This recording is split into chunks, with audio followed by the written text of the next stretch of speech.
Hey guys, what's up? Welcome back to another video on my channel. My name is Josh Fan of ShowMeFootball.com and ArrowheadAddict.com, and we have breaking news. The Kansas City Chiefs just made a trade just before the trade deadline because it's trade deadline season.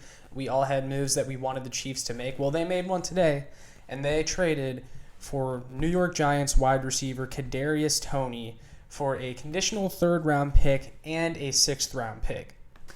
This third-round pick that they used in the trade was one of which that they received from the Ryan Poles hiring by the Chicago Bears, since Ryan Poles was a minority candidate for that GM job in Chicago. The Chiefs were rewarded a couple of conditional third-round picks, one of which being this year, and then there's one that they get in 2023 as well, I believe. But that said, the Chiefs unloaded 2 picks from this upcoming draft. They had 12 picks in this next upcoming draft. There was no way they were going to be able to keep 12 players again, especially after having a pretty big class this year as well. Before I give my take on the trade and Kadarius Toney and everything like that, I do like the idea of the Chiefs offloading a couple of these picks because they simply cannot afford that big of a class again, that many rookies again. So I do like this trade solely because of that. Now, let's really dive into this trade. So for those of you that have been following me for a long time, I've always loved Kadarius Toney. I wrote about him back in December of 2020 while he was still at Florida about his potential fit with the Chiefs. I've always had an appreciation for him and his style of play. But I said going into the draft, as we got closer to that 2020 draft in which Kadarius Toney went in, or I guess that was 2021, but I would have a lot of fun doing mock drafts and taking Kadarius Toney in like the second or third round. I thought he'd be a great weapon for Andy Reid. He was the prototypical Andy Reid, receiver that I always said that he would have a field day in Andy Reid's offense. But then he had a great Senior Bowl, a great combine. His stock shot up. He ran really fast at the combine as well, which a lot of people thought, he's quicker than fast, but then he ran like a 4.3, which I actually predicted he'd run a 4.3. I always thought he was capable of that kind of speed, especially after he accelerates. And I had a lot of Florida fans telling me, yeah, he's not that fast, though. And then he ran that at the combine. He might not play that fast necessarily, but there's definitely an extra gear to Kadarius Toney. But, that's besides the point. Because of those reasons, Kadarius Toney shot up the draft boards, and I knew he was going to get drafted higher than he should have. The Giants ended up taking him in the first round. I believe it was like 22nd overall. And that just wasn't the spot for Kadarius Toney, and expectations were sky high for him because of that, because he was taken in the first round. And look, he was an exciting prospect, an exciting player. I would have loved for him to have ended up on the Chiefs, but he was never meant to go that high, and I knew he was going to shoot up draft boards, and that's just the way it ended up working out. But now Brett Veach pulls another one of his MOs and goes out and acquires a former first rounder in Kadarius Toney for a third-round pick and a sixth-round pick from the Giants, where he kind of fell out of favor with the new coaching staff. He really showed flashes his rookie year, had like 480 yards from scrimmage and just around 40 touches, which is pretty dang efficient, pretty good.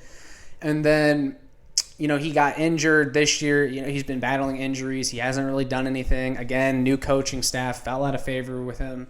And this is something that happens a lot around the NFL. But I'll go ahead and dive into fans' concern with this trade because I've seen mixed opinions on this for sure. And a lot of people are saying, why would you give up a third-round pick and that sixth-round pick, mainly that third-round pick, though? Why would you give that up for Kadarius Toney? A guy that, if we're being honest, this is someone the Chiefs are taking a flyer on. Like, I don't want to call him a bust or anything. He's only a year and a half into his career, and he did look good in his rookie year. But obviously the Giants let him go for a reason. He's a former first-round talent. This is a risk, and you're giving up a borderline premium asset for him.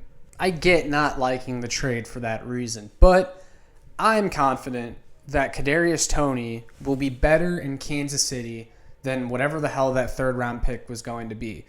Kadarius Toney, he still has a load of potential, guys. And I really think him in New York, it just was a bad marriage from the start. It just was, okay? And they overdrafted him, and they were just trying to get weapons for Daniel Jones. And obviously Daniel Jones isn't the guy, and Kadarius Toney is in a bad situation in New York where the coaches don't even like him anymore. And it's just not a good situation. It happens, and now the Chiefs are taking a chance on him. But I do believe, I'm confident that he can be a player here. I think Andy Reid is going to use the hell out of him. He adds more depth to this receiver room.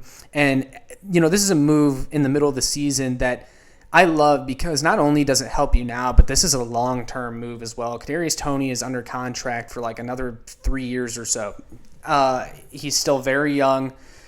He didn't cost too much. I get why some people will cringe a little bit at the third-round pick, but you're not giving up too much for Kadarius Toney, and there's a reason why his value was placed at that third-round pick. But this move definitely helps you now because Kadarius Toney, assuming he can come here, get healthy over the bye, and then maybe make his debut next week against Tennessee, this is a guy that can help you right now. He is a threat to score with the ball in his hands. He is super shifty. I think he is faster than people realize, and he is an extraordinary route runner. He can get separation very easily. The way he is able to move, he is very athletic. This is a guy that can absolutely help you right now, and as I said, he is a receiver for the future. I think Kadarius Toney essentially becomes the McCole Hardman replacement. McCole Hardman is in a contract year. I don't think many expected the Chiefs to bring him back. I do think he will get paid by some other team, some other hopeful team.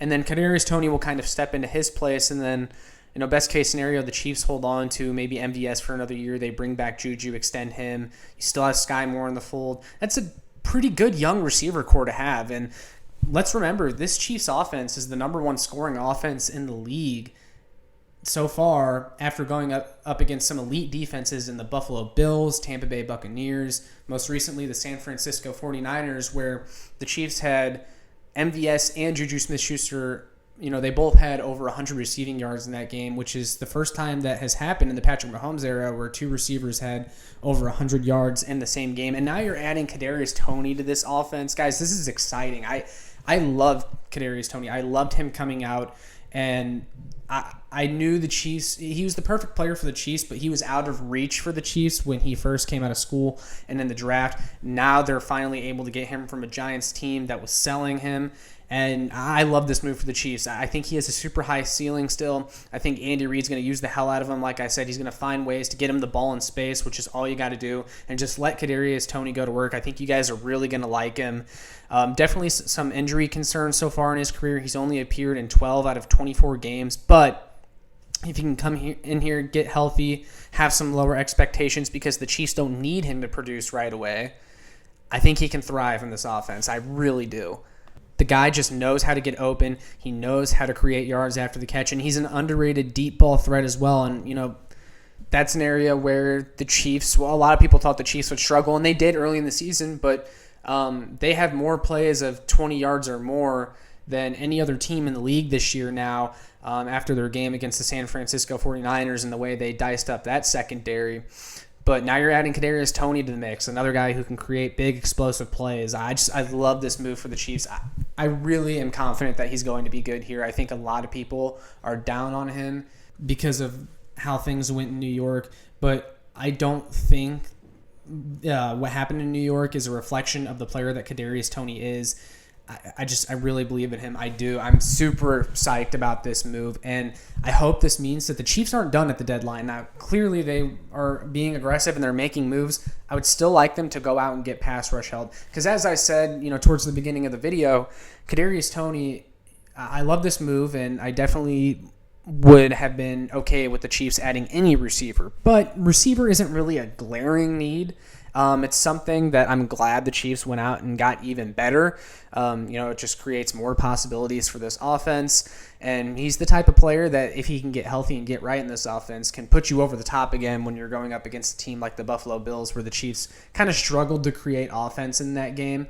But But I do still think that the Chiefs have other needs, such as pass rush and maybe some cornerback depth. I really hope we see them go out and maybe unload another pick and get somebody. The Eagles got Robert Quinn for a 4th-round pick yesterday and forced the Bears to take on most of his salary. That's absolutely a move that I would have done. Granted, Robert Quinn hasn't been as good this year as he was last year. He's someone that can eat double teams and still be a threat. I don't really believe in this whole Frank Clark, Karlaftis thing this year at edge. Frank Clark just got suspended for 2 games as well, so you're going to be without him. Mike Dan is still nursing that calf injury. I would go out and add some pass rush depth. I don't think the Chiefs have enough at edge again this year. It's still just Chris Jones and a bunch of guys, and I don't like that. So I would definitely like to see them go out and maybe try to get someone else on that defensive line. But so far, I like how this trade deadline is going for the Kansas City Chiefs. Hopefully we see more. But as for this move, I love it. Definitely want to hear from you guys, though. What do you think of Kadarius Toney? What do you think of the trade? Let me know in the comments. Would love to hear from you guys. But all that being said, make sure you guys like, share, and subscribe so more Chiefs fans can find this. And make sure you check out my work on showmefootball.com and arrowheadaddict.com. And I will see you all in the next one. Go Chiefs!